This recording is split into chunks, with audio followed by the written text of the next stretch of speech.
The agreement got rid of the specifics. All of that is different in my country, though. There are names for everything, things like rocks, trees, seasons, food, and people.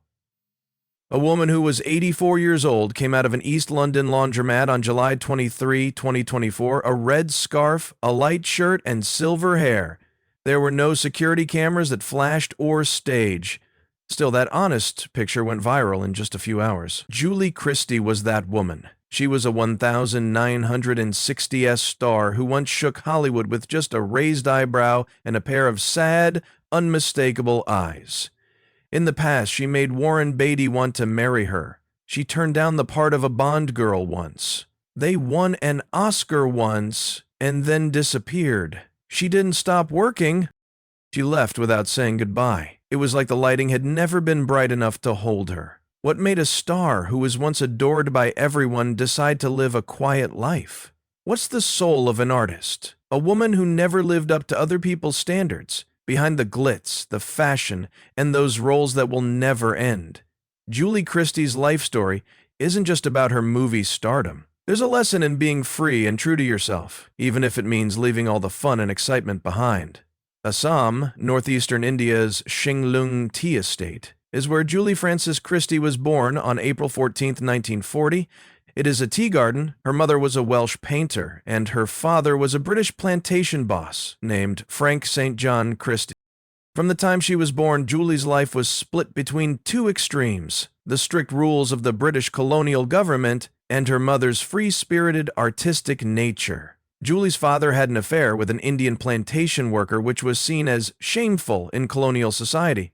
This relationship gave Julie a half-sister called John Christie. For many years, this story was kept secret. But it was the first sign that Julie's life would always be full of inconsistencies she wouldn't say out loud. Growing up in a home with quiet fights definitely changed how she thought about identity, power, and the truth, even though she rarely talked about it later. Julie learned English when she was 6 years old. She lived far away from her parents and was raised by a foster family.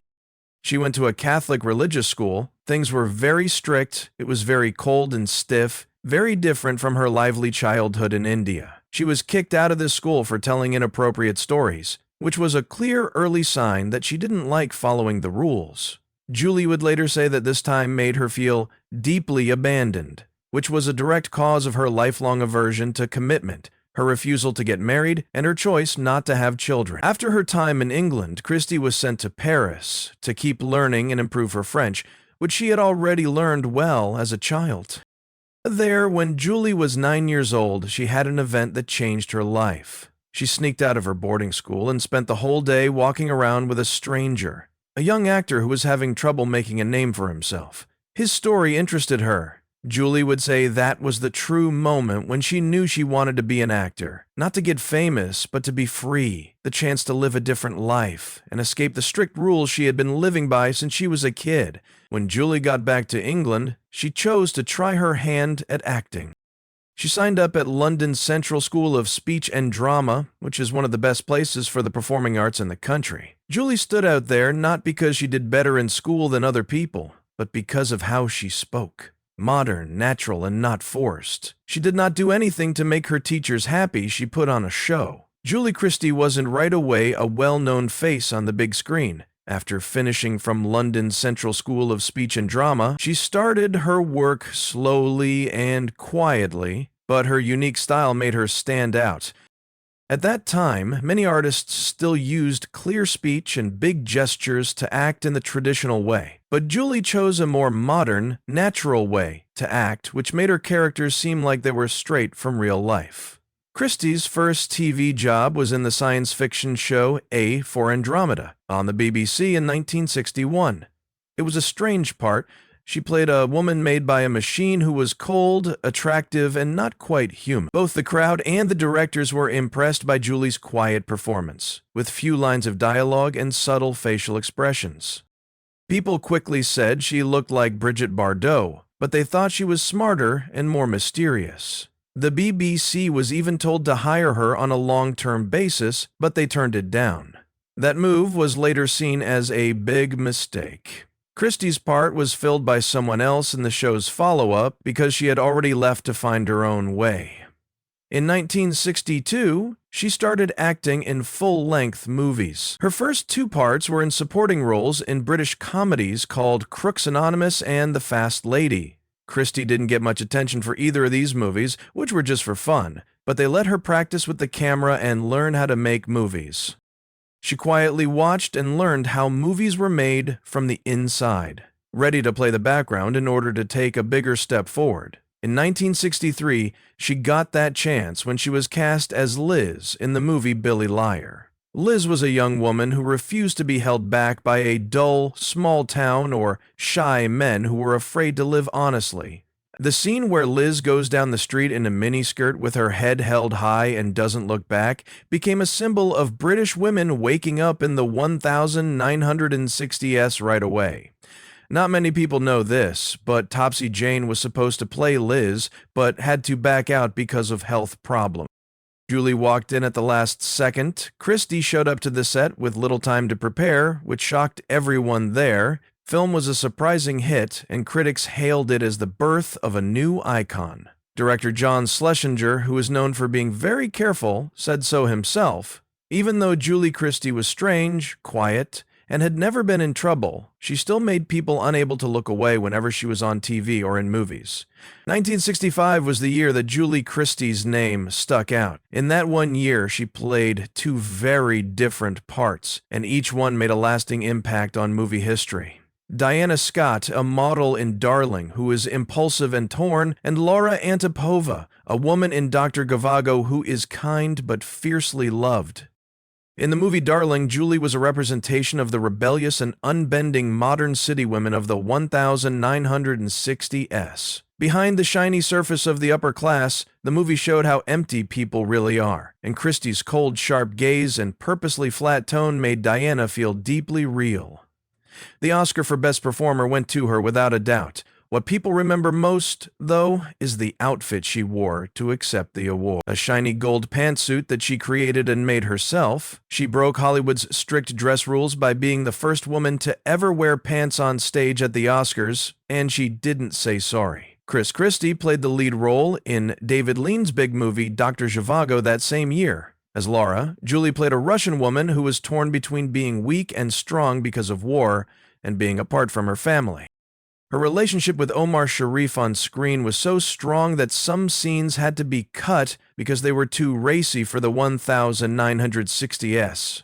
The movie went viral around the world and won 5 Academy Awards. In just a few months had gone from being a rising star to a famous person all over the world.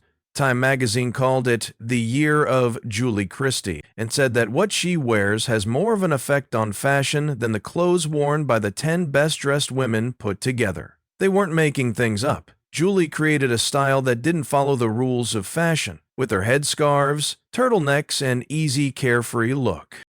Many young women in America and Europe tried to look like her. When she was at her best, she didn't take the big movie offers that came her way. Instead, she chose parts that were hard and unpredictable. Fahrenheit 41, a dark science fiction movie from 1966 directed by Francois Truffaut, in which she played both Linda and Clarice. The main characters. Then, in Far From the Madding Crowd, 1967, she played a woman who was on her own and being chased by 3 men.